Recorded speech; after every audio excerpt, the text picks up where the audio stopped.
اعلیٰ حضرت نے جب اپنا قلم اٹھایا، امام الانبیاء کی توصیف کی، آپ کی تعریف کی، آپ کی نعت لکھی،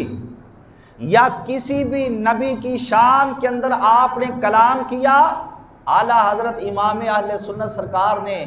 بڑی احتیاط سے کام لیا اور انتہائی آپ نے ادب کو ملحوظ خاطر رکھا۔ حتیٰ کہ ایک شاعر امیر مینائی جس کا نام ہے، اس نے جب دیکھا کہ نبی کریم علیہ السلام کے روضہ اطہر کے سامنے درخت ہیں تو اس کا دل چاہا کہ حضور کا روضہ پاک اور یہ جو سامنے درخت ہے میں ذرا ان کا منظر اپنے لفظوں کے اندر بیان کروں۔ تو اس نے کیا لکھا، وہ کہنے لگا، کب ہے درخت حضرت والا کے سامنے،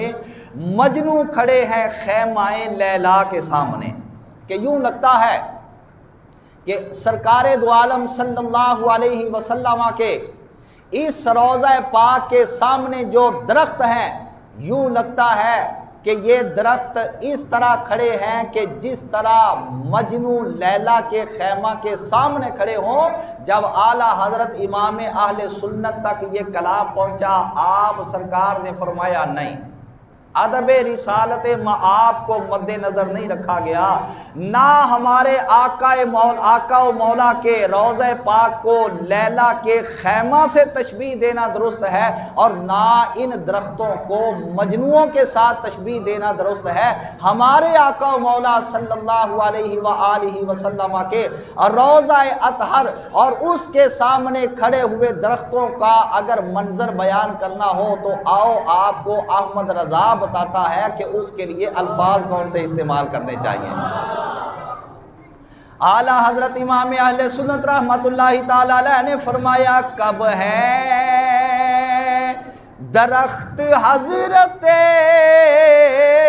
والا کے سامنے، کب ہے درخت حضرت والا کے سامنے، اور قدسی کھڑے ہیں عرش معلا کے سامنے۔ لبیک یا رسول اللہ لبیک، لبیک لبیک یا رسول اللہ لبیک، لبیک لبیک یا رسول اللہ۔ آپ نے فرمایا ان درختوں کو مجنوؤں کے ساتھ تشبیہ نہ دو کہ یوں لگتا ہے کہ جیسے مجنوں لیلا کے خیمہ کے سامنے کھڑے ہوں، بلکہ اس طرح بیان کرنا چاہیے کہ یہ درخت یوں لگتا ہے کہ جس طرح فرشتے دست بستہ ہاتھ باندھ کر عرش معلا کے سامنے کھڑے ہوتے ہیں۔ کسی نے نعت لکھی، حضرت یوسف علیہ السلام کے حسن کا بیان کیا، اور اس کے بعد آقا دو جہاں علیہ السلام کے حسن کا بیان کیا، تو کہنے لگا، اس نے شعر لکھا کہ اس نے یہ شعر لکھا کہ شان یوسف جو گھٹی ہے تو اسی در سے گھٹی ہے۔ اعلیٰ حضرت سرکار نے فرمایا، او خدا کے بندے شاعر ذرا سوچ تو صحیح، ہمارے آقا مولا شانیں بڑھانے کے لیے آئے ہیں، کم کرنے کے لیے نہیں آئے۔ اور یہ سوچ تو کن کے بارے میں کہہ رہا ہے کہ ان کی شان گھٹی ہے، وہ بھی اللہ کے نبی ہے۔ اگرچہ ہمارے آقا و مولا سارے انبیاء کے امام اور سردار ہیں،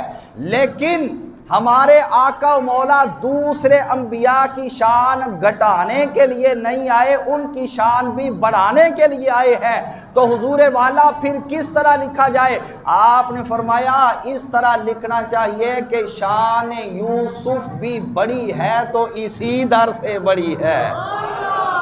کہ حضرت یوسف علیہ السلام کی شان، آپ کے حسن و جمال کو اگر کوئی جاننا چاہے کہ وہ حسن و جمال کتنا تھا اور کیسا تھا، وہ یہ جان لے کہ حضرت یوسف علیہ السلام اتنے خوبصورت ہیں، اتنے خوبصورت ہیں، اتنے خوبصورت ہیں کہ ان کے حسن و جمال کو دیکھ کر عورتیں اپنے ہاتھوں پر چھریاں چلا کر اپنے ہاتھوں کو کاٹ دیتی ہیں، تو ہمارے آقا و مولا صلی اللہ علیہ وآلہ وبارک وسلم اس حضرت یوسف علیہ السلام کی شان کم کرنے کے لیے نہیں آئے، لوگوں کو بتانے کے لیے آئے ہیں کہ لوگوں، میں آخر کے اندر امام الانبیاء بن کر اپنے سے پہلے دنیا کے اندر آ کر تشریف لے جانے والے انبیاء اور رسول کی رسالت اور نبوت کی تصدیق کرنے کے لیے آیا ہوں کہ مجھ سے جو پہلے اللہ کے نبی حضرت یوسف علیہ السلام آ کر دنیا سے پردہ پوش ہو گئے، وہ اللہ تعالیٰ کے سچے نبی تھے۔